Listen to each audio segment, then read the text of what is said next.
हाँ भैया, तो आज हम आपको कहानी सुनाएंगे कि हम एक फूड डिलीवरी राइडर से एक ई कॉमर्स कैटेगरी मैनेजर तक कैसे पहुंचे।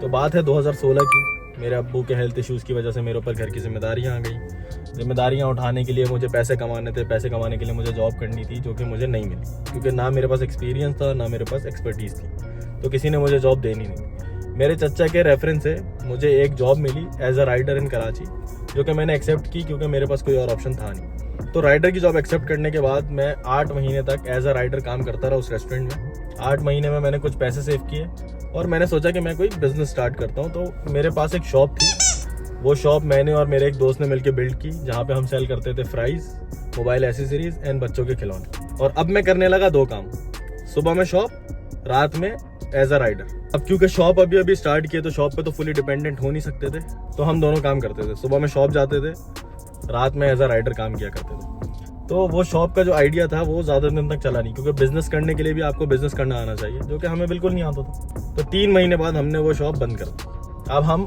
होल सोल राइडर थे। 1 साल हो गया हमें राइडर की फील्ड में। हम जाते थे, फूड डिलीवर करते थे। तो हमने सोचा, थोड़ी थोड़ी अकल आने लगी, बाहर जाते थे तो हमने सोचा यार इस काम में तो कोई भी स्कोप नहीं है, इस काम में मैं कहाँ ही चले जाऊँगा, राइडर का सुपरवाइजर बन जाऊँगा ज़्यादा से ज़्यादा। तो हमने वो काम छोड़ दिया।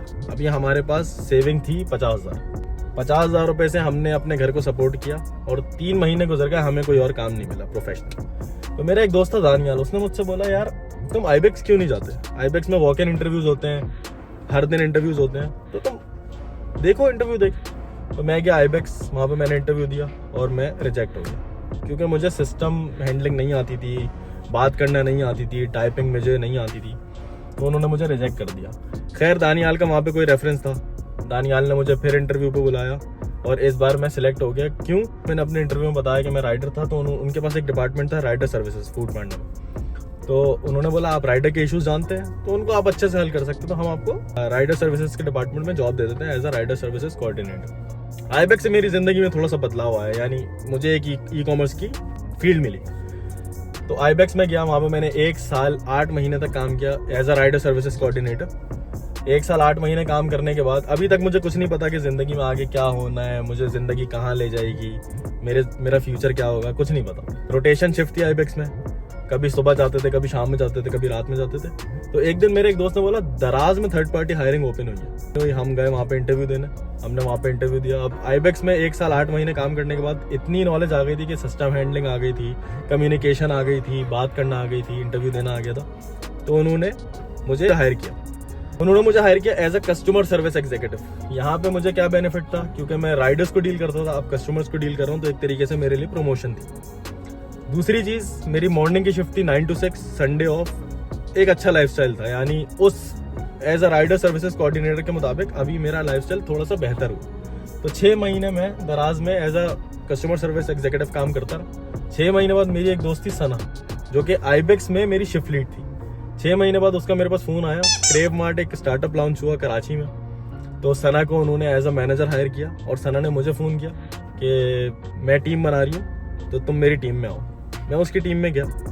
तो सना क्योंकि मुझसे बहुत क्लोज थी, आईबेक्स में भी मैं अच्छा काम करता था तो वो मेरा ख्याल रखती थी, क्रेव मार्ट में भी वो मेरा ख्याल रखती थी। तो मैं उससे ज़िंदगी भी डिस्कस किया करता था कि सना मेरे ऊपर जिम्मेदारी है, मेरे पास फैमिली है, मेरे ऊपर रिस्पॉन्सिबिलिटीज़ हैं, तो मुझे फुलफ़िल करनी है। तो हम लोग बात करते थे। तो मैंने बोला सना, यानी एक दिन हम ऐसी बात कर रहे हैं, तो मैंने सना को बताया, सना जो अभी मेरी करंट सैलरी है, अगर मैं 2 साल बाद भी यहाँ रहा तो मैं कितने पे चला जाऊँगा। उस वक्त मेरी सैलरी थी 30,000 रुपये पाकिस्तानी। मैंने बोला 2 साल बाद मैं मैक्सिमम 60,000 70,000 पे चला जाऊँगा, मैक्सिमम 80,000 पे चला जाऊँगा, इससे ज़्यादा तो नहीं जा सकता। 80,000 में भी मेरा कुछ होना नहीं है। तो मैं ये सोचता हूँ कि अगर मैं कहीं बाहर चला जाऊँ, जैसे दुबई चला जाऊँ, तो एक एक्सपोनेंशियल ग्रोथ मिलेगी मुझे पैसों के हिसाब से। तो हम लोग ऐसी बात कर रहे थे। एक दिन सना को जॉब ऑफर हुई दुबई से।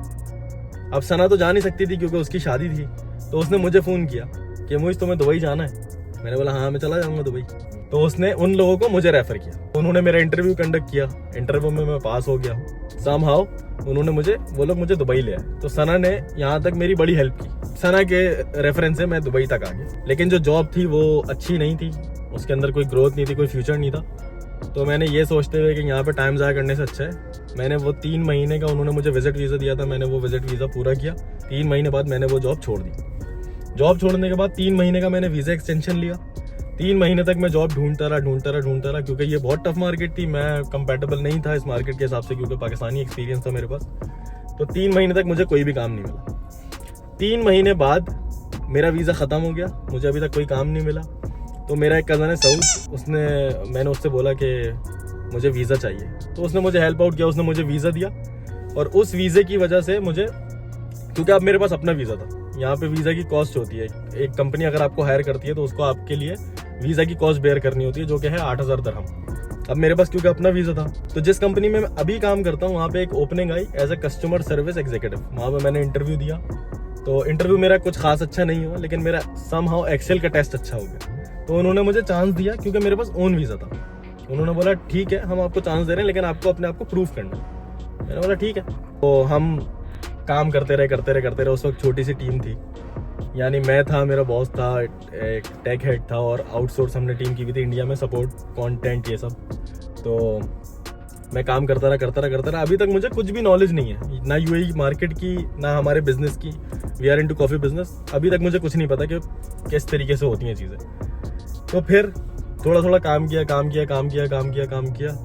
6 महीने हो गए मुझे इसी कंपनी में। अभी तक मुझे सिक्योरिटी नहीं है कि मैं कैसा काम कर रहा हूँ। 6 महीने बाद मेरा बॉस मुझे बोलता है कि मेरा बॉस मेरी तारीफ करता है मेरे काम की, क्योंकि हम लोग थोड़ा उस वक्त स्टार्टअप था जब मुझे मेरी कंपनी ने हायर किया। 6 महीने बाद हम थोड़ा ग्रो हुए, जब तक मुझे भी थोड़ी बिजनेस की समझ आ गई कि हम किस तरीके से काम करते हैं, मार्केट में किस तरीके से सर्व, कहाँ से हमारा सामान आता है, कहाँ जाता है, ये सब मुझे बिजनेस की नॉलेज हो गई। तो मैं 6 महीने हुए, 8 महीने हुए as a customer service executive काम करता रहा, लेकिन मैंने अपने आप को प्रूव किया।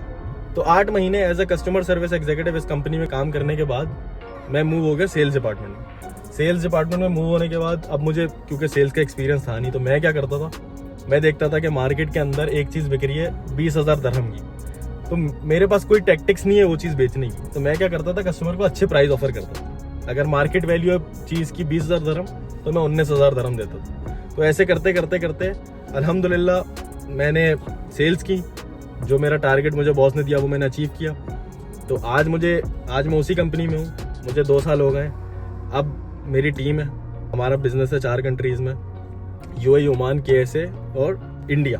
तो यूएई और ओमान का मैनेजर मैं हूँ, एज अ कैटेगरी मैनेजर मैं काम करता हूँ इन 2 कंट्रीज़ में। कंटेंट का डिपार्टमेंट और कस्टमर सर्विस का डिपार्टमेंट जिसमें मैं हायर हुआ था, अब वो मेरे अंडर है, उनको मैं लीड करता हूँ। तो ये थी मेरी छोटी सी कहानी, उम्मीद करता हूँ आपको पसंद आई होगी। इस कहानी के बीच में बहुत सारी मुश्किलात थी, बहुत सारे चैलेंजेस थे, बहुत सारे हर्डल्स थे, लेकिन अल्हम्दुलिल्लाह अल्लाह ताला की जो प्लानिंग होती है वो आपको नहीं पता क्या होती है।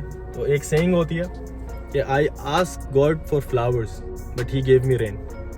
तो ये बहुत डीप एग्जाम्पल है अगर आप देखें। तो ये थी हमारी छोटी सी कहानी ज़िंदगी के बारे में। उम्मीद करते हैं कि आपको हमारी कहानी पसंद आई होगी।